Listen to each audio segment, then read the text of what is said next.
Tiyasha time স্টোরির নতুন একটা ভিডিওতে আবারও আপনাদের সবাইকে স্বাগত জানাচ্ছি। আশা করছি সবাই ভালো আছেন, সুস্থ আছেন। আমিও এখন মোটামুটি ভালো আছি। রোজ হাঁটতে যাচ্ছি, ডাক্তার আমাকে হাঁটতে বলেছে। তো হাঁটতে হাঁটতে এই মন্দিরটায় চলে এসেছিলাম। এখানে মা কালী, লোকনাথ বাবা, শিব ঠাকুর সবাই বিরাজমান। শিবরাত্রির দিন কিন্তু এখানেই এসেছিলাম এই শিব ঠাকুরটাকেই আমি পুজো করতে। তো ওখানে এসেছি। ওখানে আমার দক্ষিণা যেটা দেওয়া সেটা ভুলে গেছিলাম দিতে, তো সেটা দিতে এসেছি। তারপরেই সামনে কিন্তু মেলা হচ্ছে। এটা হলো বারুণীর মেলা। দোলে 12 দিন পর এই মেলাটা হয়। তো কিছু দোকান বসেছে, কিছু দোকান বসেনি, কিছু দোকান অর্ধেক সাজানো হয়েছে। তো মেলায় ভিড় নেই বললেই চলে, 2-1 জন লোক। আর এই যে হলো মেলাটা বসছে কিছু কিছু করে। তো বেশ ছোটও না বড়ও না, মাঝারি সাইজের মেলাটা হয়েছে। তো তার পরের দিন যেদিনকে আসল মেলা সেদিনকে গেছিলাম, তখন দেখলাম যে পুরোপুরি বসেছে। তো এখানেই দোল মঞ্চটা করেছে। আর এই যে চাঁচর, এখানে চাঁচর হবে আজকে, কালকে দোলের পুজোটা হবে। আর মানে কিছু কিছু দোকানে ভিডিও করেছি, যেমন এই দোকানটাতে এরকম স্টিলের জিনিস, কাঁচের জিনিস বসেছে।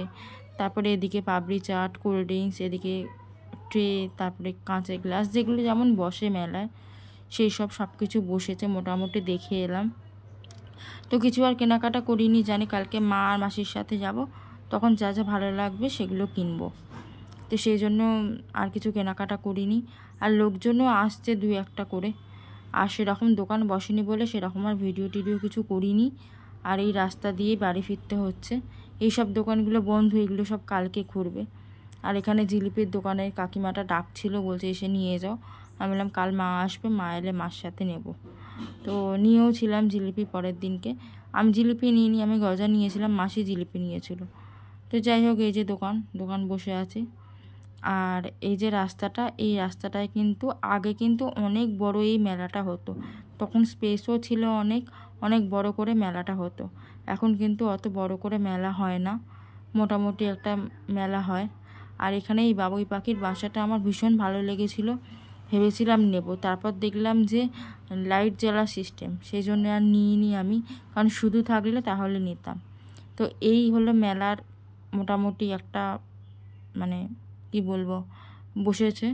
তো কালকে মেলায় কি বসে না বসে নতুনত্ব সব আপনাদের সাথে শেয়ার করব। তো বাড়িতে এসে দেখলাম আমার মেজদাদা রক্ষাকালী ঠাকুর করছে শোলা দিয়ে।